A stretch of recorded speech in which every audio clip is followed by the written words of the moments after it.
Hey everyone, this is Uncle Reddit. Welcome to r/IDontWorkHereLady, where irate customers mistake other customers for employees. Please subscribe and hit that like button. Now sit back, relax, and enjoy. Our first story comes to us from you True Knives. Karen knocked out cold by store security. Finally, I have a story to post on here after hearing so many stories from here read on r/. This story comes from a hardware store in New Zealand. Yes, we do exist, look at a real map. A bit of background before the story that'll help. It's a Kiwi tradition that when a charity or club needs some cash, they host a sausage sizzle, New Zealand equivalent of a hot dog stand, outside this said hardware store.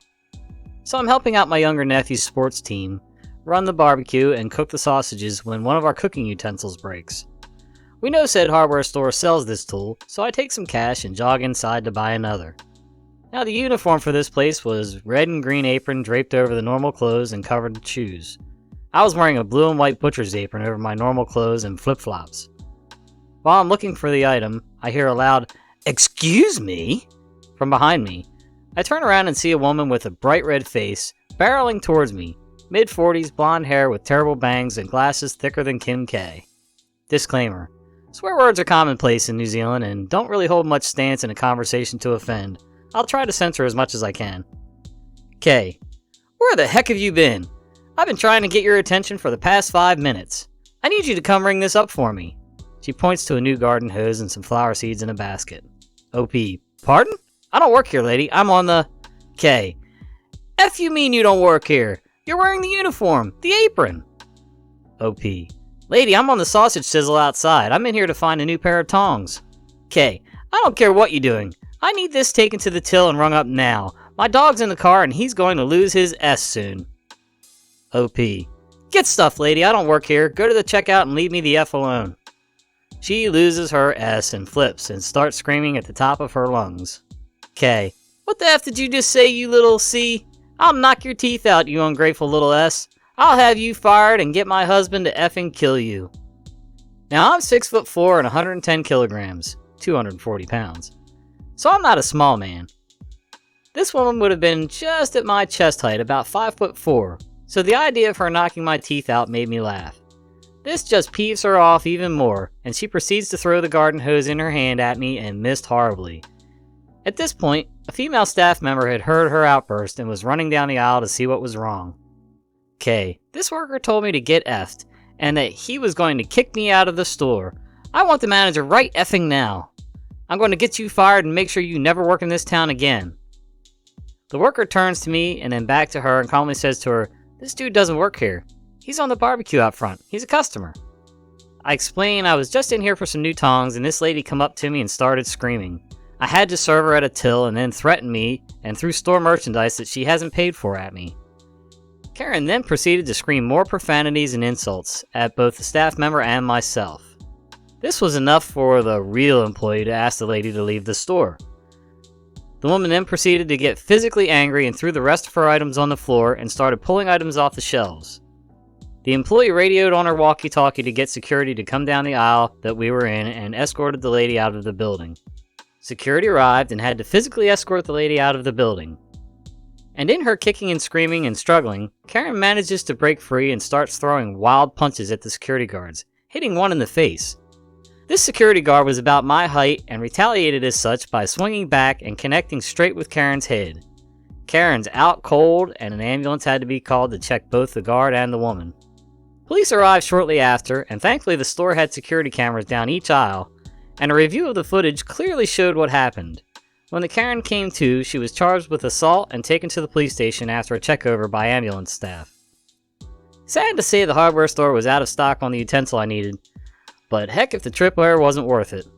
Yep, wanna act like a man, gonna get treated like a man. Our next story comes to us from you Captain Crud, and all because of a keyboard. Yes, it's me again, another story from the Walmartian. I was in Walmart in the electronics section, looking for a new keyboard. I'm a klutz and spilled my Coke on the keyboard, and of course keys began to stick, finally shorting out. As I checked out the keyboards, checking the prices, a somewhat elderly gentleman stood next to me. He was looking at the various styles and prices. He asked what the difference was between two keyboards, and I told him one is just for everyday use and the other one was geared more for gamers. He asked me why some are RGB backlit. I said, it must be for aesthetics or something. Some gamers treat their PCs like their classic cars. They're so souped up with the latest tech. There are a couple keyboards here that are backlit so the lettering on the keys don't fade after time. I'm no expert in electronics. It's best if you ask a sales rep. The gentleman thanked me and found a sales rep. I picked up my keyboard and headed to the register when I heard a voice. Excuse me, I've been waiting 20 minutes for you to finish. I said, impossible. I've only been here for 5 minutes. Well, that's neither here nor there. Help me with this television. It has a picture of Netflix on it. Does Netflix come free when you buy it? I said, no, probably not. That's false advertising. If it has Netflix on the box, it should be free. I said, well, ma'am, you should email or call the television manufacturer or Netflix and suggest it. Well, it has Netflix on the box. I am buying this television. I should get it free. Ma'am, there is nothing I can do for you except tell you to get a Netflix account. I'm not too tech savvy when it comes to smart TVs. Then it dawned on me. She thought I worked here. No wonder you only sell keyboards. You're not that bright. Then I uttered those magic words that has me posting here again. Ma'am, you misunderstand. I don't work here. That gentleman I was talking to was asking my advice. And with that, the floodgates opened. The accusations of not wanting to help her, being lazy and sexist, and even racist. I didn't try to interrupt her. I let her go on a mindless rant, all the while a crowd had filtered around us. Ma'am, are you done? Look at me. I'm in dirty jeans, high tops, a Pink Floyd t-shirt, along with my winter coat. Since when is this standard issue for a Walmart employee? I spoke softly because I learned the best way to get someone's attention is to talk softly so they will quiet down to hear you. Ma'am, if you continue with this attitude, these people will think you are a serious threat to me, and them, and maybe even yourself. So please just calm down and try to comprehend these words. I do not work here. I am going to talk to you slow so these words sink in. She heard a few giggles and turned around and got a look at the people staring at her. She stopped like a deer caught in headlights. Some smirked, some just shook their head in disbelief. A grown woman would act this way. The woman walked away with her tail between her legs, humiliated. I tried to be polite about it, but there is only so much a person can take. As she left, the crowd left. I went to the register with my keyboard in hand. The cashier said she felt sorry for me and she would be unemployed for slugging her. I just paid for my keyboard, shrugged it off, and said, some people, you know? And so here I am with a new keyboard and a new post. Side note, I don't call her Karen because I have a sister named Karen, and she is far from being the internet meme Karen. Have a great day. Our next post comes to us from You Buxom Gertrude. Mistaken for a helper after death in family.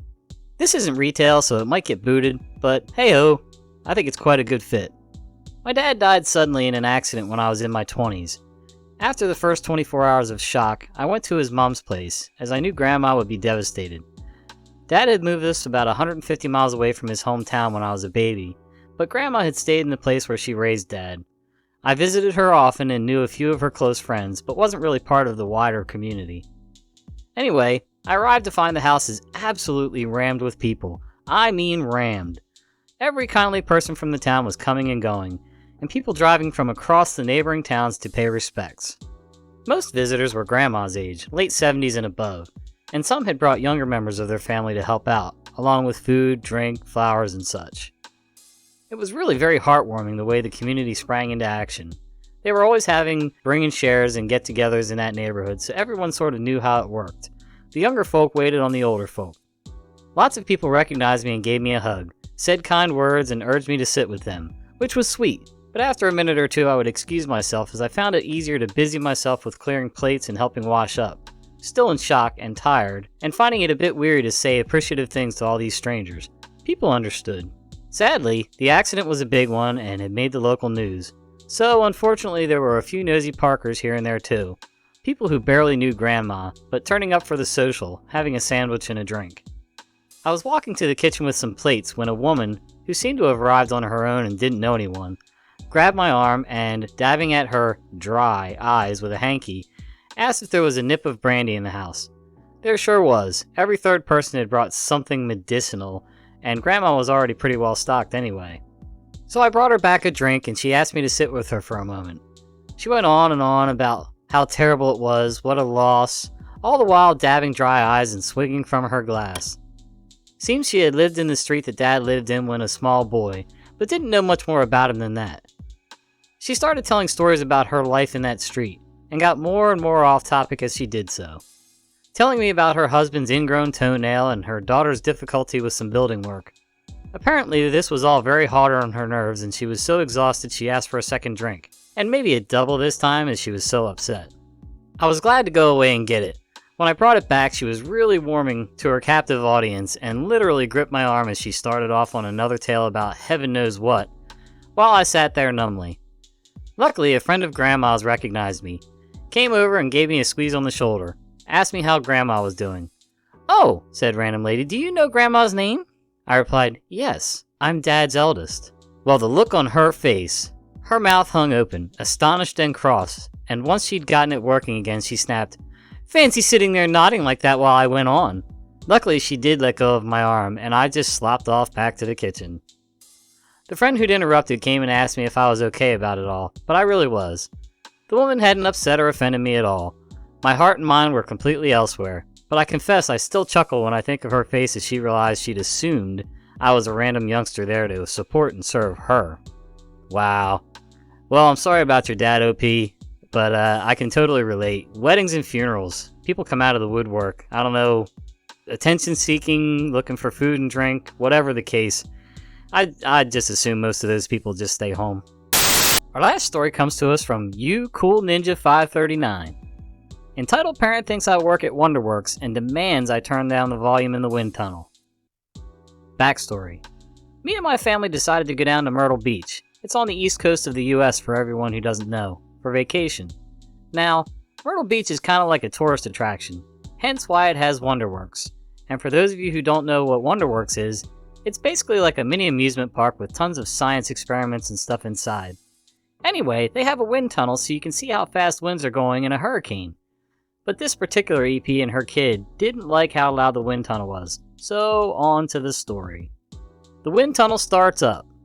Entitled parent, shouting over the fans, "Can you turn the volume down? I have a headache!" Me, also shouting over the fans, "The door's right next to you. You can leave if it's too loud." Entitled kid starts bawling, but I couldn't hear him. Entitled parent, "Look what you did! You made him cry!" Wind tunnel starts to stop.